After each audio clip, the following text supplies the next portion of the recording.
Okay, let's start. So, good afternoon, everybody.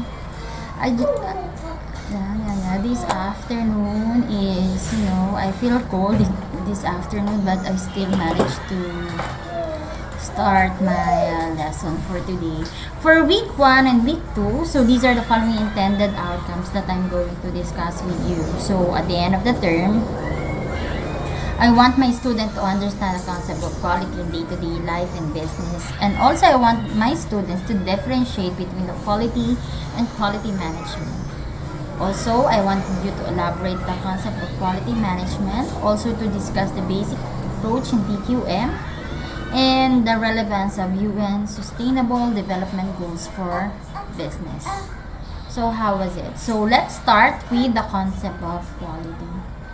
So, the meaning of quality in or Oxford Dictionary is the standard meaning when it compared to the ISO. It's also defined as the total feature characteristics of products and services that bears its ability to meet the stated implied needs. What does it mean?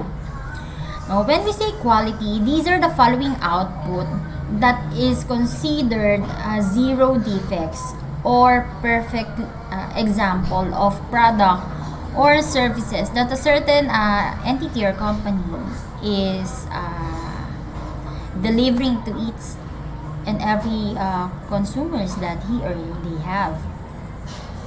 One of the basic definitions for this quality is for Crosby. He defined this quality as means of comfort and standard, and also specification of requirements. When we say quality, you should undergo through a certain testing, category, and also inspection. Sabi nga, in other words, there are organization that is aiming for zero defect in terms of their products or in terms of their ability to serve their clients and their prospects.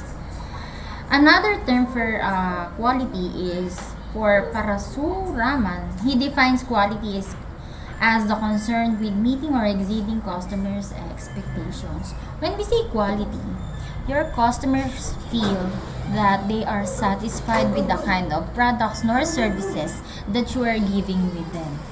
Sabi nga dito, for example, our product is the face shield. We have to exceed the excitement of the the expectation of customers that we had. Diba? Next one is the consumer-based definition. So, as we can see, quality has two definitions. It can either be producer. These are for people who produces the goods and services. And consumer-based definition. So these are definition of consumer who consume the product. For Edward, he defined quality as terms and capacity to satisfy the needs. Talking about the satisfaction and talking about the needs, one specific target that needs to be satisfied are our consumers. In quality, they defined that the more the consumer feels satisfied about the products and services that they are receiving, it's quality already. For Gilmore, he defined that quality is the degree to which the specific product satisfies the needs of the specific customer. He says that a specific quality or a specific product with quality standards, this is by means of reliability, by means of performance, by means of aesthetics, by means of the percentage of the consumer who feels very or 100% satisfied of what kind of products or services that he or she receives. Because they are the one who will consume the product or services coming from the producer itself. For Edward Duran, he defined quality as fitness to use. Okay? So as we can see here, When we say fitness for use, these are the feeling that we as consumer are able to satisfy our demands. No, kumbaga pag tingin mo pa lang doon sa product, you are already satisfied, di ba? Because of the durability of that product, the reliability, the performance of the product that you have experienced, the aesthetic. Okay, when we say aesthetic, the beauty of it, the features, the percentage of quality. One of the best example for this is our phone, the iPhone and the Samsung. For producer-based definition, we define quality as the standard requirements for us to say that we're satisfied. For producers naman, quality is zero defects.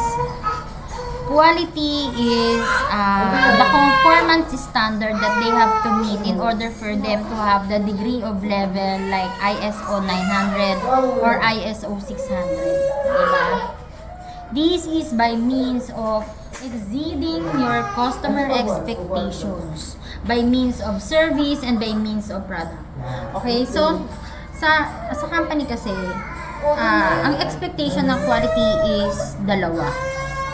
No, pwede siyang i-apply sa manpower through employment. So we have leadership.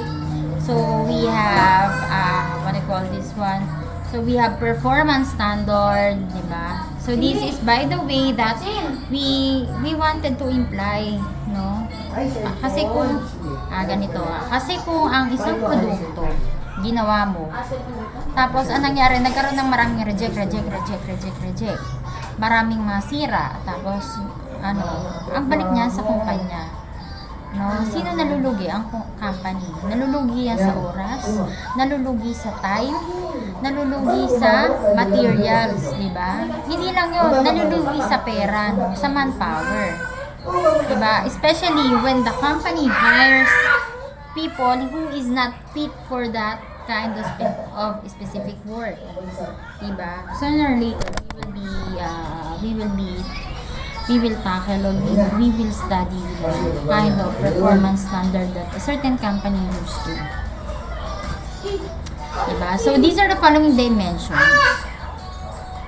Oh, yan, lumakin siya. These are the following dimensions of quality. So, number 1, we have performance, we have reliability, durability, serviceability, aesthetics, features, conformance, and perceived quality.